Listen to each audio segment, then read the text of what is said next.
Hello friends, நான் உங்க டெல்லி தமிழச்சி. எல்லாரும் எப்படி இருக்கீங்க? நான் ரொம்பவே நல்லா இருக்கேன். இன்னைக்கு என்ன வீடியோ பார்க்க போறோம் அப்படின்னு பார்த்தா ஒரு டே இன் மை லைஃப் தான். சோ எனக்கு பிடிச்ச மாதிரி சமைச்சு சாப்பிடுறது இந்த மாதிரி இருக்க போது. அதுல வந்து ஏதாவது ஒரு வெயிட் லாஸ் டிப்ஸ் இல்ல வெயிட் மெயின்டைனிங்க்கு நான் என்னெல்லாம் ஃபாலோ பண்ணி சாப்பாடு எப்படி எல்லாம் எடுத்துக்கிறேன் அப்படின்னு சொல்லிட்டு உங்க கூட ஷேர் பண்ணிக்க போறேன். சோ ஸ்கிப் பண்ணாம வீடியோ பாருங்க. கண்டிப்பா நீங்க வந்து உங்களுக்கு வந்து யூஸ்ஃபுல்லா இருக்கும். அதுக்கப்புறம் நம்ம சேனலுக்கு நீங்க ஃபர்ஸ்ட் டைம் இருக்கீங்க அப்படின்னா மறக்காம சப்ஸ்கிரைப் பண்ணி சப்போர்ட் பண்ணுங்க. இது வரைக்கும் சப்ஸ்கிரைப் பண்ணி சப்போர்ட் பண்ணிட்டு இருக்கவங்க எல்லாருக்குமே ரொம்ப ரொம்ப நன்றி. இந்த வீடியோ கண்டிப்பா ஏதாவது ஒரு விதத்துல உங்களுக்கு யூஸ்ஃபுல்லா இருக்கும் நினைக்கிறேன். இன்ஸ்டா ஒரு லைக் கொடுத்து என்ன வந்து மோட்டிவேட் பண்ணுங்க. நிறைய ஷேர் பண்ணி விடுங்க. அவ்வளவுதான். சில டவுட்ஸ் மட்டும் இருக்குங்க, கம்மியா தான் இருக்கு. அதை பார்த்ததுக்கு அப்புறம் இன்னைக்கு டே vlog வந்து பார்க்கலாம். நேத்து வந்து நம்ம சேனல் ஸ்டார்ட் பண்ணி 4 years ஆயிடுச்சு அப்படின்னு சொல்லிட்டு கேக் கட் பண்ணது பார்த்துட்டு எல்லாருமே வந்து கங்க்ராட்ஸ் அக்கா, கங்க்ராச்சுலேஷன்ஸ் அப்படின்னு சொல்லியிருந்தீங்க. ரொம்ப ரொம்ப நன்றி. ஏதாவது ஒரு வேலை அது வந்து வருஷ கணக்கெல்லாம் நம்ம வந்து எடுத்துக்கவே கூடாது. நம்மளோட உழைப்பை போட்டுக்கிட்டே இருக்கணும். அது மட்டும்தான் நான் வந்து இதில் வந்து கத்துக்கிட்டேன். என் ஹஸ்பண்ட் கூட இதை நீ ட்ரை பண்ண அப்படின்னு சொல்லும் அவங்கதான் ஃபர்ஸ்ட் என்ன மோட்டிவேட் பண்ணாங்க. அப்ப கூட நான் வந்து இந்த அளவுக்கு நான் வருவேன், ஒரு கன்சிஸ்டன்டா போடுவேன் அப்படின்றத எதிர்பார்த்துக்க மாட்டாங்க. ஆனா இப்ப வந்து யோசிக்கிறாங்க, சொல்லுவாங்க. நிறைய என்ன சுத்தி உள்ளவங்களே சொல்லுவாங்க. இவ்வளவு நான் நிறைய யூடியூபர்ஸ் எல்லாமே இப்ப கொஞ்சம் ஃப்ரெண்ட்ஸ் இருக்காங்க. எல்லாருமே சொல்லுவாங்க, உன்ன மாதிரி டெய்லி என்னால வீடியோ போட முடியாது. இவ்வளவு இந்த 4 yearsல வந்து 2 years நான் வந்து வீடியோ போடல இல்லையா. மிச்ச நாட்கள் வந்து நான் போடும் போதெல்லாம் கன்சிஸ்டன்டா போட்டிருக்கேன்.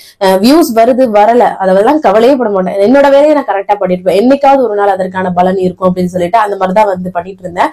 சோ அதற்கான பலன் தான் இப்ப கொஞ்ச நாளா வந்து கிடைச்சிட்டு இருக்கு. அதுக்காக ஓவர் வியூஸ் இருக்கு அதெல்லாம் போகுது அப்படிலாம் கிடையாதுங்க. 1000 பேர் பார்த்தாலும் என்ன விரும்பி பாக்குறாங்க. அந்த ஒவ்வொரு கமெண்ட்டும் உங்களுக்கு தெரியும். சோ அது வந்து எனக்கு ரொம்ப சந்தோஷமா இருக்கு. அந்த 1000 பேர் பார்த்தாலும் வர்ற கமெண்ட்ஸ் எல்லாமே என்ன வந்து ஒரு குடும்பத்துல ஒருத்தரா பிடிச்சு என்னை வந்து பாக்குறாங்க. அது வந்து எனக்கு ரொம்ப ரொம்ப பிடிச்சிருக்குங்க. என்னோட இந்த மாதிரி ஒரு யதார்த்தமான ஒரு லைஃப் ஸ்டைல் vlog வந்து கொஞ்சம் ஸ்லோவா தான் வந்து க்ரோ ஆகும். வேற மாதிரி பண்ணா சீக்கிரமா ரீச் வாங்கலாம். ஆனா அது எனக்கு தேவை கிடையாது. நான் வந்து ஏதோ ஒரு யூஸ்ஃபுல்லான விஷயம் கொடுத்து ஒரு தரமான ஒரு ஆளா இருக்கணும் அப்படின்றது வந்து அது என்னோட மைண்ட் செட்டப். சோ அதுல வந்து நான் ஸ்லோவா முன்னேறினாலும் பரவாயில்ல அப்படின்றதுதான். சோ ஆனா என்னோட உழைப்பை நான் போட்டுட்டே இருப்பேன். இதுல வந்து நான் பாத்தீங்கன்னா அந்த பேட் கமெண்ட்ஸ் எல்லாமே கொஞ்சம் அந்த அளவுக்கு நமக்கு வந்து இருக்காது. சோ அந்த மாதிரி வர்ற முன்னேற்றம் கம்மியா இருந்தாலும் அது ஒரு பெஸ்டான ஒரு இதுவா இருக்கும் அப்படின்னு நான் நம்புறேன். சோ அது மாதிரி நீங்க எல்லாருமே எனக்கு தொடர்ந்து உங்களோட ஆதரவை கொடுங்க. ஆனா இந்த ஜேர்னில நிறைய பேரை நான் வந்து பார்த்துட்டு கொஞ்ச நாள் அப்படியே க்ளோஸா இருப்பாங்க, அப்படியே அப்படியே அப்படியே போயிடுவாங்க. சோ அந்த மாதிரிதான் நிறைய பேரை இப்ப நம்ம நீங்க எல்லாரும் உங்க எல்லாருக்கும் என்ன தெரியும். ஆனா நான் உங்களோட கமெண்ட்ஸ் எல்லாம் பாப்பேன்ல, அப்ப தெரியும் இல்லையா. இந்த குறிப்பிட்ட காலம் வர வர வர வர அப்படியே போயிருவாங்க. இருந்தாலுமே புதுசா உறவுகள் வந்துகிட்டே தான் இருக்கீங்க. ரொம்ப ரொம்ப சந்தோஷமா இருங்க. இதே மாதிரி உங்களோட லவன்ஸ் அப்படி தொடர்ந்து கொடுங்க. கண்டிப்பா ஹவுஸ் ஒய்ஃபா இருக்கீங்க, ஒரு கேர்ளா இருக்கீங்க அப்படின்னா எதுக்குமே தயங்காதீங்க. தவறா நம்ம எதுவும் செய்ய போறது இல்ல. சரியான ஒரு விஷயம் நான் எப்பவுமே சொல்றது, தப்பு பண்றவங்க அந்த குட்டி போன் வச்சிருந்தாலும் தப்பு பண்ணுவாங்க, அந்த போனே இல்லாம வீட்டுல இருந்தாலும் தப்பு பண்ணுவாங்க. இத வந்து நான் மனசார நம்புறேன். சோ அதனால சோசியல் மீடியான்னு ஒரு விஷயம் இருக்குன்னா அதுல நல்லதும் இருக்கு கெட்டதும் இருக்கு. அதை எடுத்துக்கிற ஒரு விதம் தான் இருக்கு. என்ன சொல்றீங்க? நான் கரெக்டா சொல்றேன்னு சொல்லுங்க. இப்போ வந்து தவறை நோக்கி போறவங்க எங்க இருந்தாலும் தவற செய்வாங்க அப்படின்றதான் நான் சொல்றேன். இப்போ வந்து பெரிய போன் வந்துருச்சு, அப்ப நல்ல விஷயங்களையும் எவ்வளவு பாக்குறோம், அதை மட்டும் நம்ம எடுத்துக்கணும், கெட்டதை நம்ம அவாய்ட் பண்ணணும். அதுதான் வந்து நம்ம சொல்றது. சோ ஒரு சோசியல் மீடியான்றது வந்து நிறைய பேரோட முன்னேற்றத்துக்கு உதவும் செஞ்சிருக்கு. அதை நம்ம எடுத்துக்கிறது தான் வந்து இருக்கு.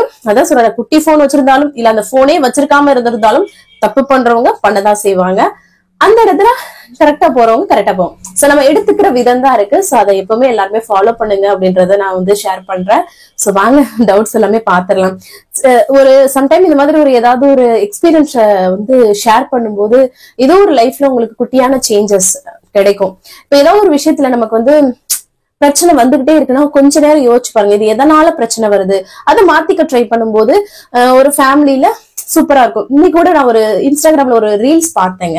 அதை பார்த்தோன்னே நான் ஸ்டோரியில கூட வச்சேன். என்னன்னு பாத்தீங்கன்னா அதை நான் இப்போ கம்யூனிட்டியில கூட இப்ப போடுறேன் கொஞ்ச நேரத்துல. என்னன்னு பாத்தீங்கன்னா தீக்குச்சி வந்து இங்க எல்லாம் எரிஞ்சிட்டு இருக்கு. அப்போ ஒரு தீக்குச்சி வந்து இறங்கி இருக்கு, அப்புறம் மித்தது எரியாத தீக்குச்சி இருக்கு. அப்ப வந்து என்ன சொல்லியிருக்காங்கன்னா, குடும்பத்துல பிரச்சனைகள் எரிஞ்சு கொண்டு இருக்கும்போது யாராவது ஒருத்தர் வந்து விட்டு கொடுத்து போனா அப்படின்னா அந்த எரியாத ஒரு குச்சி இறங்கவுமே இங்கிட்டு உள்ளது எரியாம இருக்கு அப்படின்ற மாதிரி வந்து மென்ஷன் பண்ணியிருந்தாங்க. ரொம்ப நல்லா இருந்துச்சு. ஒரு ஆள் விட்டு கொடுத்தா அந்த குடும்பமே சந்தோஷமா இருக்கும். நான் எல்லாருமே சண்டை போட்டோம்னா அந்த இது சரியா இருக்காதுன்ற மாதிரி சொல்லியிருந்தாங்க. அது பார்த்ததும் ரொம்ப பிடிச்சிருந்தது. கண்டிப்பா கம்யூனிட்டி டேப்ல போடுறேன் பாருங்க. அந்த இமேஜ் ரொம்ப அழகா இருந்தது, டச்சபிளா இருந்தது. சோ அததான் நான் எப்பவுமே சொல்லுவேன். நல்லதே செய்வோம், நல்லதே நடக்கும். அதுதான் வந்து சரி. வாங்க, ஒரு சிஸ்டர் கேட்டிருந்தாங்க 6:30க்கு டின்னர் சாப்பிட்றேன் சிஸ்டர், அதுக்கப்புறம் 8:30க்கு பசிக்குது, நான் என்ன பண்றது அப்படின்னு சொல்லிட்டு. ஸ்டார்டிங் ஸ்டேஜ்ல அப்படித்தான் வந்திருக்கும். கரெக்டான புரோட்டீன் வந்து நைட் டைம்ல எடுத்துக்கோங்க, உங்களுக்கு சூப்பராகவே ஃபில்லிங்கா இருக்கும். அதுக்கப்புறம் தண்ணி, கிரீன் டீ, பிளாக் காஃபி அந்த மாதிரி வந்து குடிச்சுக்கோங்க.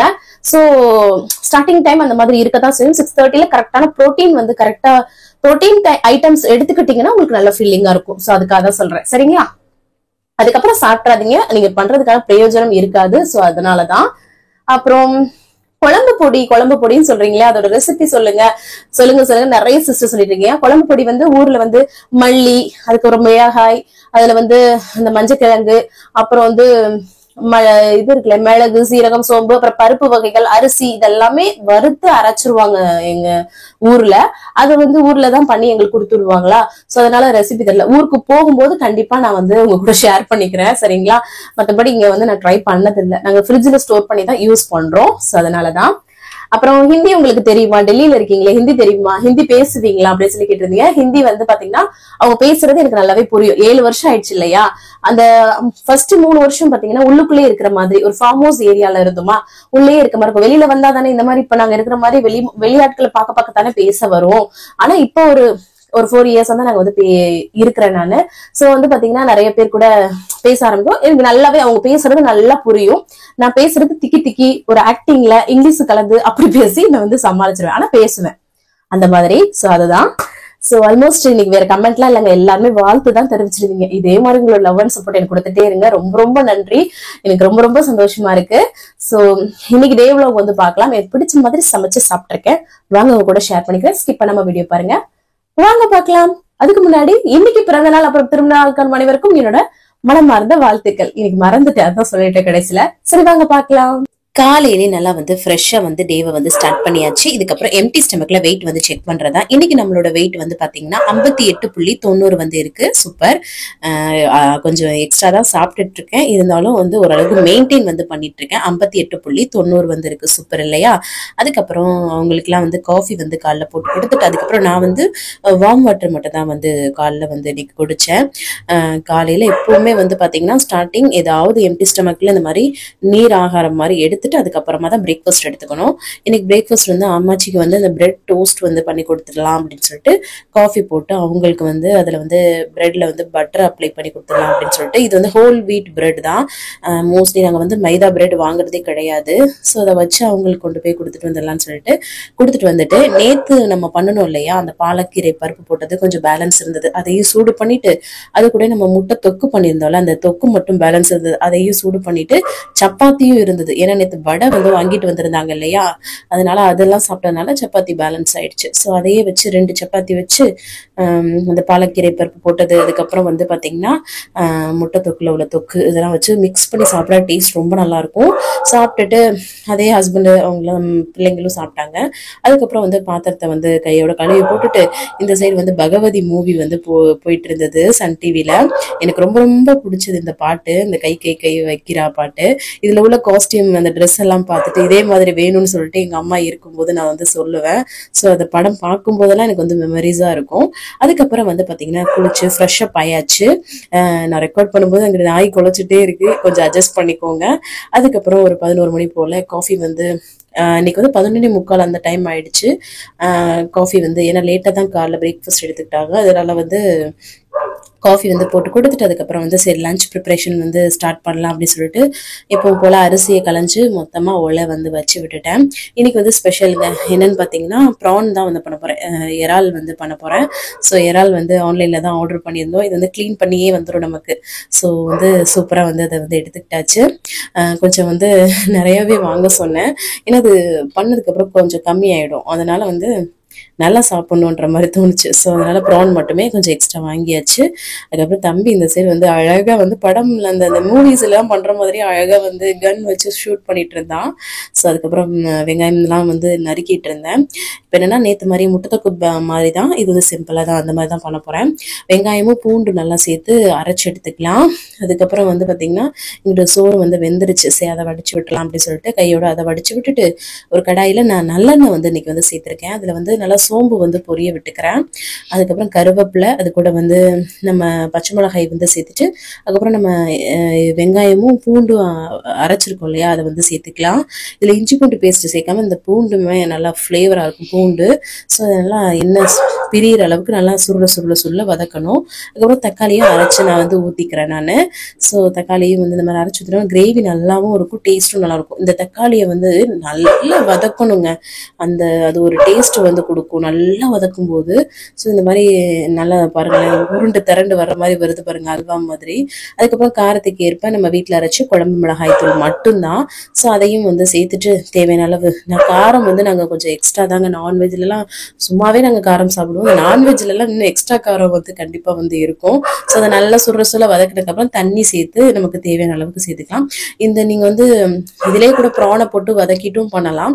ஸோ நான் இந்த மாதிரி எண்ணெய் பிரிஞ்சு வர அளவுக்கு வந்து உப்பெல்லாம் சேர்த்து தண்ணி சேர்த்து நல்லா வந்து வதக்கி விட்டுட்டு அதுக்கப்புறம் வந்து ப்ரான்ஸ் வந்து சேர்த்துக்கிறேன். ஏன்னா இது வந்து பாத்தீங்கன்னா நம்ம வந்து அரைச்சு ஊத்து பண்ணியிருக்கோம் இல்லையா, ஸோ அதனால கெட்டியா இருக்கிற மாதிரி இருக்கும். ஸோ அதனால இந்த மாதிரி சேர்த்திருக்கேன். நீங்க வதக்கிட்டு கூட சேர்க்கலாம், சரிங்களா. இந்த மாதிரி சேர்த்துட்டு நல்லா மிக்ஸ் பண்ணி விட்டுக்கலாம். மிக்ஸ் பண்ணி விட்டுட்டு இதை நல்லா கொதிக்கட்டும். ரொம்பவும் வெந்துருச்சுன்னா அது வந்து பாத்தீங்கன்னா ரொம்ப ஒரு மாதிரி ஹார்டா இருக்கிற மாதிரி இருக்கும். ஸோ ஓரளவுக்கு நல்லா வேக வச்சுட்டு கடைசி நல்லா நிறைய கொத்தமல்லி தலையை குட்டி குட்டியா கட் பண்ணி வந்து சேர்த்துட்டேன். அவ்வளவுதான், சிம்பிள் ஆன டேஸ்ட் அல்டிமேட்டா இருந்தது. கடைசியா கொஞ்சம் வந்து மிளகுத்தூள் வந்து தூணுன்னு வச்சுக்கோங்களேன், இன்னும் வந்து ரொம்ப நல்லா இருக்கும். ஸோ அதனால நான் கடைசியா கொஞ்சம் மிளகுத்தூள் வந்து நல்லாவே தூவிக்கிட்டேன். நல்லா காரசாரமா செம்ம டேஸ்டா இருக்குங்க. இட்லி தோசை அதுக்கப்புறம் சாதம் எல்லாத்துக்குமே அல்டிமேட்டா இருக்கும். எங்க வீட்டுல இன்னைக்கு எல்லாருமே அவ்வளவு விரும்பி சாப்பிட்டாங்க. ஸோ அதுக்கப்புறம் வந்து பாத்தீங்கன்னா அம்மாச்சிக்கு வந்து சாதம் அப்புறம் ப்ரான் அந்த கிரேவி மாதிரி பண்ணியிருந்தோம் இல்லையா, அதெல்லாம் வச்சு அவங்களுக்கு பேக் பண்ணி கொண்டு போய் கொடுத்துட்டு சொல்லிட்டு அப்புறம் ஹஸ்பண்ட் பிள்ளைங்களுக்கெல்லாம் வந்து கொடுத்துட்டேன். பிள்ளைங்களும் விரும்பி சாப்பிட்டாங்கங்க. அதுக்கப்புறம் சாதம் நமக்கு வந்து நிறைய ப்ரான் தொக்கு போட்டுட்டு இதே மாதிரி கொஞ்சம் வந்து ரைஸ் வந்து அதுக்கப்புறம் எடுத்துக்கிட்டேன். ஏன்னா ப்ரான் தொக்குலாம் சாப்பிட்டா நல்ல ஒரு டேஸ்ட் இல்லையா, எக்ஸ்ட்ரா வந்து தேவைப்படும் ரைஸ். ஸோ சூப்பராக சாப்பிட்டுட்டு அதுக்கப்புறம் ஒரு அரை வெள்ளரிக்காய் வந்து ஒரு வெள்ளரிக்காய் கட் பண்ணேன், ஹஸ்பண்டும் நானும் வந்து பாதி பாதி சாப்பிட்ற மாதிரி. ஸோ அரை வெள்ளரிக்காய் வந்து நான் வந்து சாப்பிட்டேன். ஸோ இது வந்து பார்த்தீங்கன்னா நல்ல ஒரு டைஜஷனுக்கு வந்து நமக்கு வந்து ஹெல்ப் பண்ணுவோம், வெயிட் லாஸ்க்கு நல்லா ஃபில்லிங்காக கொடுக்கும் நமக்கு. ஸோ எப்பவும் போல கையோட பாத்திரத்தை வந்து கழுவி எடுத்துட்டு அதுக்கப்புறம் நம்ம வந்து பாத்தீங்கன்னா மாடியில வந்து துணியெல்லாம் வந்து காய போட்டுடலாம் அப்படின்னு சொல்லிட்டு மிஷின்ல வந்து ஹஸ்பண்டை வந்து போட சொல்லியிருந்தேன், அவங்க வந்து போட்டிருந்தாங்க. ஸோ அதை நம்ம வந்து காய மட்டும் போட்டுடலாம் அப்படின்னு சொல்லிட்டு காய போட்டுட்டு வந்தேன். அப்புறம் வரும்போது ஹஸ்பண்ட் வந்து தம்பியை வந்து ஹேர் கட் பண்றதுக்காக கூட்டிட்டு போனாங்க. ஸோ அப்போ வரும்போது எனக்கு ஐஸ்கிரீம் எதுவும் சாப்பிடும் போலே தோணுச்சுங்க. அதனால யாருக்குமே வாங்கல, எனக்கு மட்டும் அந்த குட்டியூண்டு அந்த லண்டன் டைரின்னு சொல்லிட்டு இந்த ஃபிளேவர் நல்லா இருக்கும், அது மட்டும் குட்டியூண்டா அதை வந்து சாப்பிட்டேன். நல்லா என்னடா குளிர்ல வந்து இப்படி சாப்பிட்றேன்னு நினைப்பீங்க, சம்டைம் கிரேவிங்ஸ் டைத்துல வந்து அப்பப்போ சாப்பிட்டுக்கலாம். இது என்னன்னா சுடுதண்ணி குடிச்சா வந்து சரியாயிடும்னு சொன்னாங்கங்க, சிறகடிக்கு ஆசை சீரியல்ல. ஸோ அதனால நம்ம ட்ரை பண்ணுவோம்னு சொல்லிட்டு சாப்பிட்டாச்சு ஆசைக்கு. அம்மாச்சிக்கு மாமாக்கு காஃபி முறுக்குலாம் வச்சு கொடுத்துட்டு அதுக்கப்புறம் தம்பி வந்து ஹேர் கட் எப்படி இருக்குன்னு சொல்லுங்க, அவர் ஸ்டைல் பண்ணிட்டு இருந்தார் அழகா அப்படின்ட்டு. நான் வீடியோ எடுக்க ஒரு போஸ் கொடுக்குறத பாருங்களேன். அப்புறம் டியூஷனுக்கு டைம் ஆயிடுச்சுல, அதுக்கு கிளம்பிட்டு இருக்கும்போது அவர் வந்து பாத்தீங்கன்னா ரொம்ப ஸ்டைல் பண்ணிட்டு இருந்தாரு. டே குள்ளா போடுனா ஹேர் கட் தெரியாதுல்ல அப்படின்னு சொல்லிட்டு இருந்தா. சரி வாங்க போகலாம் அப்படின்னு சொல்லிட்டு அழகா அவரை பிளாக் பண்ண ஆரம்பிச்சிட்டாரு. அப்புறம் குள்ளா போட்டுட்டு அவரை வந்து கூட்டிட்டு போனேன். 6 மணிக்கே எவ்வளோ இருட்டா குளிர் வந்து எப்படி இருக்குன்னு பாருங்க. அப்புறம் அவனை வந்து போய் விட்டுட்டு வந்துட்டேன். அதுக்கப்புறம் வந்து பாத்தீங்கன்னா ஒரு கிளாஸ் வந்து சுடுதண்ணி தான் வந்து குடிக்கிறேன். ஸோ ஐஸ்கிரீம் சாப்பிட்டோம் இல்லையா, ஸோ முன்னெச்சரிக்கை நான் நேற்று இந்த சிறகடிக்க ஆசை சீரியல்ல மீனா வந்து அவங்க மாமனார்கிட்ட சொல்லுவாங்க. ஸோ நம்மளும் ட்ரை பண்ணுவோம் அப்படின்னு சொல்லிட்டு. ஸோ அதுதான். அதுக்கப்புறம் வந்து பாத்தீங்கன்னா பாத்தீங்கன்னா ஒரு சின்ன பீஸ் வந்து ஸ்வீட் கார்ன் அவிச்சது வந்து சாப்பிட்டேன். அம்மாச்சி வந்து கொடுத்தாங்க. ஸோ அது வந்து சாப்பிட்டேன். பாதி சாப்பிட்டுட்டு இருக்கிறதா நான் உணர்ச்சி வசப்பட்டு அப்பதான் வந்து பார்த்தேன் நான், வீடியோ எடுக்கலையே அப்படின்னு சொல்லிட்டு. அதான் அப்படி இருக்குது. அதை வந்து சூப்பரா சாப்பிட்டாச்சு. அதுக்கப்புறம் அம்மாச்சி வந்து ரவக்களி வந்து அங்க வந்து பண்ணியிருந்தாங்க வேலை பார்க்குற இடத்துல. ஸோ அது வந்து இருக்குன்னு சொன்னாங்களா, எனக்குமே ரொம்ப பிடிக்குமா. அந்த ப்ரான் தொக்கு ஊற்றி அது கூட அம்மாச்சி கத்திரிக்காய் பண்ணியிருந்தாங்க. அதையும் வச்சு சாப்பிட்டா அந்த ரவக்களிக்கும் அது அந்த ப்ரான் தொக்குக்கும் அல்டிமேட்டா இருந்துச்சு. வீட்டில் எல்லாருக்குமே சாப்பாடும் கொடுத்துட்டேன். ஒண்ணுங்க, ரைஸை விட இந்த ரவக்களி அல்டிமேட்டா இருக்குங்க. அந்த அந்த கிரேவியோட டேஸ்ட் அப்படி இருந்துச்சு. ஸோ சூப்பராக சாப்பிட்டுட்டு பாத்திரத்தெல்லாம் கழுவி வேலையை முடிச்சாச்சு. கடைசியாக வார்ம் வாட்டர் தான் இன்னைக்கு வந்து குடிச்சு வந்து கம்ப்ளீட் பண்றேன். ஸோ நான் எப்பவுமே சொல்றதாங்க, 6:30, 7, 8 அதுக்குள்ள சாப்பிட்டுட்டீங்கன்னா அதோட முடிச்சிருங்க. வெயிட் மெயின்டைனிங்லுமே 8க்குள்ள முடிச்சிருங்க. அதுக்கப்புறம் வேற எதுவும் சாப்பிடாதீங்க. ஸோ அதுதான். ஸோ அப்புறம் இன்னைக்கு டே எனக்கு இந்த மாதிரி தாங்க போச்சு. கண்டிப்பா இது உங்களுக்கு பிடிச்சிருக்கும்னு நினைக்கிறேன். இதே மாதிரி ரெசிபிஸ் வந்து கண்டிப்பா ட்ரை பண்ணி பாருங்க. பிடிச்சிருந்தா லைக் அண்ட் சப்ஸ்கிரைப் பண்ணி சப்போர்ட் பண்ணுங்க. அப்புறம் அவ்வளவுதாங்க. இவ்வளவு நேரம் என்னோட வீடியோவை பொறுமையா பார்த்தமைக்கு மிக்க நன்றி. பாய்.